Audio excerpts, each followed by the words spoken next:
Assalamualaikum warahmatullahi wabarakatuh. Perkenalkan, nama saya Ridwan Suwandi dengan NIM A5101801905. Dan teman saya satu lagi, Pradini Wulan Sapitri dengan NIM A5101802202. Di sini kita akan menjelaskan tentang implementasi desain kurikulum terhadap pembelajaran siswa di sekolah dasar. Nah, kira-kira kalian tahu nggak sih pengembangan kurikulum itu apa? Nah, pengembangan kurikulum adalah proses perencanaan dan penyusunan kurikulum oleh pengembang kurikulum atau kurikulum developer, dan kegiatan yang dilakukan agar kurikulum yang dihasilkan dapat menjadi bahan ajar dan acuan yang digunakan untuk mencapai tujuan pendidikan nasional. Nah, kira-kira pendidikan nasional itu mengacu pada apa aja sih? Nah, yang pertama itu ada nilai-nilai agama, kebudayaan nasional Indonesia, dan tanggap terhadap tuntutan perubahan zaman. Jadi kurikulum itu nggak terpacu itu aja, jadi setiap tahun itu bisa berubah sistemnya seperti itu. Jadi misalkan menterinya ganti, mungkin mau ganti kurikulum seperti ini dengan sistem seperti ini, itu terserah gitu. Jadi kita harus mengikuti zaman yang benar-benar udah berubah, jadi nggak selamanya di sini-sini aja nih, karena kita kan perlu sistem pembelajaran atau kurikulum yang benar-benar baru, nggak selalu seperti itu. Jadi kita agar pembelajaran itu mudah dimengerti atau bisa cepat tanggap terhadap siswa-siswi di sekolah seperti itu. Selanjutnya adalah macam-macam desain kurikulum.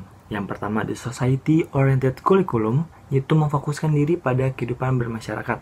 Yang kedua ada child centered curriculum, yaitu memfokuskan pembelajaran kepada peserta didik.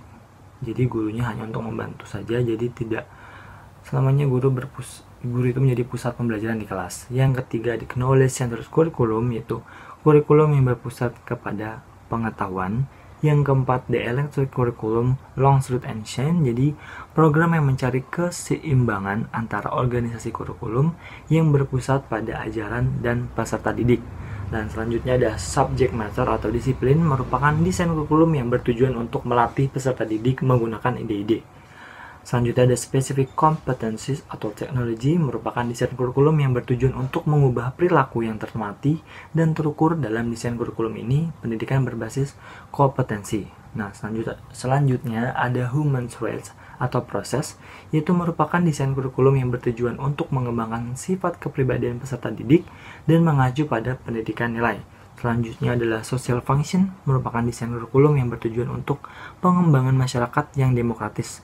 Sumber tujuannya itu adalah problem masyarakat. Nah, selanjutnya adalah individual needs and interests, merupakan desain kurikulum yang bertujuan untuk pengembangan potensi anak secara individual dengan sumber tujuannya melalui pendidikan progresivisme. Jadi seperti itu.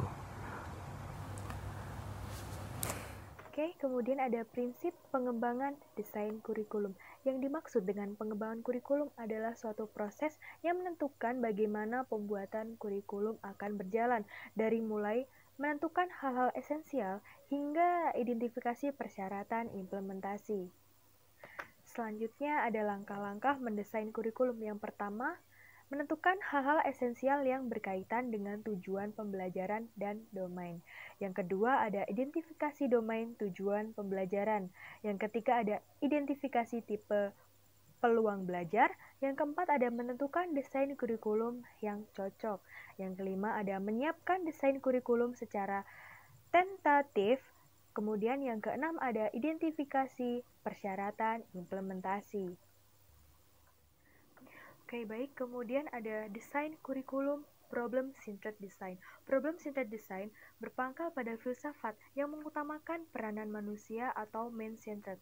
Problem-centered design ini menekankan manusia dalam kesatuan kelompok, yaitu kesejahteraan masyarakat, dan menentukan perkembangan peserta didik.